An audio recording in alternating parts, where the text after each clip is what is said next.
जीवन में ना कभी भी ये मत सोचो कि लोग मेरे बारे में क्या कहेंगे, मेरे बारे में कैसी धारणा तैयार करके रखेंगे, लोग हमसे नाराज़ हो जाएंगे। जब आप हमेशा दूसरे को खुश करने में रहोगे ना, तो लिख लो कहीं भी, आप हमेशा ही हमेशा दुख में रहोगे। क्योंकि लोगों का जो मन है हमेशा बदलते रहता है। आज आपकी इस बात पे वो खुश हो गए, हो सकता है कल कुछ और आप बोल दो, वो बात उनको अच्छी नहीं लगेगी, तो वो नाराज़ हो जाएंगे। इसलिए अपना इंडिविजुअल एक स्ट्रॉन्ग स्टेटमेंट रखो, पर्सनालिटी बना के चलो कि नहीं, हम जो कर रहे हैं हम सही कर रहे हैं। भले ही हम सत्य को एक्सपोज करने के लिए परिवार के खिलाफ जाना पड़े, लेकिन सत्य का साथ दोगे तो आप अंदर से पीस में रहोगे। जब इंसान दबाव में जीता है ना, दबाव में जीता है, दर्द में जीता है, तो वही इंसान घुटन में रहता है और फिर जाके डिप्रेशन और फ्रस्ट्रेशन में जाके सुसाइड कर लेता है। सुसाइड जैसी जो घटनाएं कभी भी होती है ना, तो उसके पीछे कुछ ना कुछ एक कारण होता है, साइकोलॉजिकल कारण होता है, इमोशनल कारण होता है। आप देखो, ज़्यादातर लोग परिवार में रहते हैं ना, तो वो ये सोचते हैं कि हम सबसे अच्छा संबंध बना के रखें। कुछ लोग बहुत वाहवाही भी अपना देते हैं, हमको सबसे बनता है, किसी से मेरे संबंध खराब नहीं, हम इतने अच्छे हैं ना कि सबके साथ मिल के चलते हैं। एक्चुअल में वो सबसे बड़ा मूर्ख है। क्यों? क्योंकि वो अपने आप को ही सबसे पहले दुख में डाल रहे हैं, अपने आप को ही दुखी कर रहे हैं। आप देखो, आपको इंसान गलत कर रहा है, लेकिन आपको वहाँ हाँ में हाँ करना पड़ रहा है। थोड़ी देर के लिए तो लोग ताली पीट देंगे, लेकिन आपका अंतर मन आपको क्या बोलेगा? अरे तुम कैसे गिरे हुए आदमी हो, कैसा तुम गिरा हुआ आदमी हो।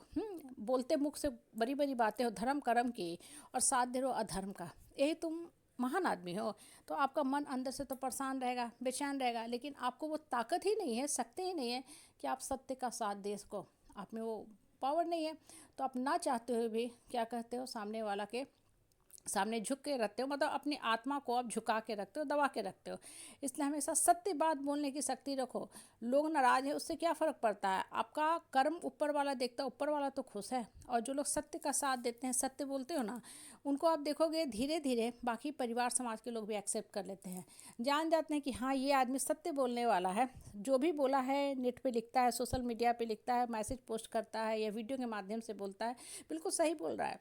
हाँ, इसलिए देखो, उसके शुरू में सब्सक्राइबर कम भी हैं, बहुत बार लोग करते हैं सब्सक्राइबर जो है कम कर देते हैं, गिरा देते हैं, क्योंकि वो सत्य बोल रहा है, वो सही ढंग से बढ़ना चाह रहा है। और आजकल का पता है मॉनिटरी पावर कितना होती है, मॉनिटरी पावर कितना होती है, लेकिन चूंकि ये सत्य बोल रहा है तो उसको लोग दबाना चाहते हैं। लेकिन धीरे धीरे धीरे वो भी एक दिन राइज कर ही जाता है, क्योंकि लोग उसके सत्य को स्वीकार लेते हैं कि हाँ ये जो बोल रहा है बात बिल्कुल सत्यता है, इसमें आत्मा की सुगंध है, इसमें कोई मिलावट नहीं है, साज सजावट नहीं है, कोई ऊपर से आर्टिफिशियल फ्लेवर या परफ्यूम नहीं डाला हुआ है, ये एक्चुअल आत्मा की सुगंध के साथ ये बातें कही जा रही है। इसलिए लोग उसके समर्थन में आ जाते हैं, क्योंकि लोगों को अच्छा लगता है। मतलब अपने आप जो है लोग उस बातों को, उस वीडियो को, मैसेज को, पोस्ट मैसेज को शेयर करते हैं, साझा करते हैं, ताकि सच्चाई सब तक पहुँच न सके।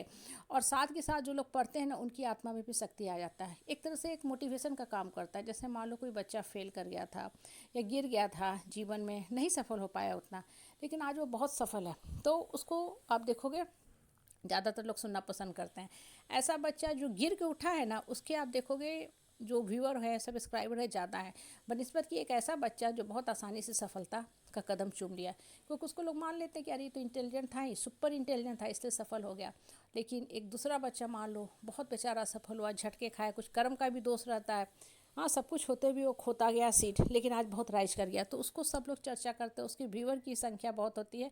क्योंकि जब वो उठता है, उठा ना, तो अपने आत्मा की शक्ति से उठा। तो आज जब वो वीडियो में बोलता है तो उसकी आत्मा बोलती है, उसका कोई लक्ष्यदार शब्द नहीं होता है। वो पैसे के लिए नहीं वीडियो बना रहा है, ज़्यादातर लोग पैसे के लिए बनाते हैं। इसलिए जो आत्मा की शक्ति वाली वीडियो होते हैं ना, उनके देखोगे सब्सक्राइबर या फॉलोअर कम होते हैं, या कम कर भी दिए जाते हैं बहुत बार, बहुत बार, क्योंकि वो पे नहीं करते हैं। ठीक है, वो क्यों पे करेंगे? वो पैसा कमाने के लिए तो बना ही नहीं रहे हैं, वो निस्वार्थ भाव से बना रहे हैं कि भाई कल्याण हो। अगर हमको कोई चीज़ अच्छी लग रही है, मेरी आत्मा को अच्छी लग रही है, तो वो चाहता बाकी लोग भी को भी हम शेयर करें। वो फ्री में शेयर करना चाहता है, वो पैसा के लिए काम नहीं कर रहा। बहुत लोग होते हैं समाज में जो निस्वार्थ भाव से काम करते हैं, हालांकि उनको भी गलत निगाह से देखा जाता है, लेकिन ऐसे लोग भी एक दिन सफल हो जाते हैं और एक अलग अमीर छाप छोड़ते हैं समाज में, परिवार में। और ऐसे लोगों की बातों को लोग जब सुनते हैं तो दिल से सुनते हैं कि हाँ वास्तव में सही बोला है, इसका बात में सत्यता है। क्योंकि उसका जो आवाज़ निकल रहा है वो आत्मा से निकल रहा है, वो खुद बाउंस बैक किया है, उठा है, तो लोगों को सही चीज़ समझा रहा है, सिखा रहा है, कोई लक्ष्यदार शब्द नहीं है। इसलिए ना दूसरे को खुश करना छोड़ो, अपने मन और अपने आत्मा को खुश करके रखो, और हमेशा उठने के बारे में सोचो कि आप कैसे उठ सकते हो, बढ़ सकते हो। हाँ, आपकी आत्मा आपको सही गाइड करेगी।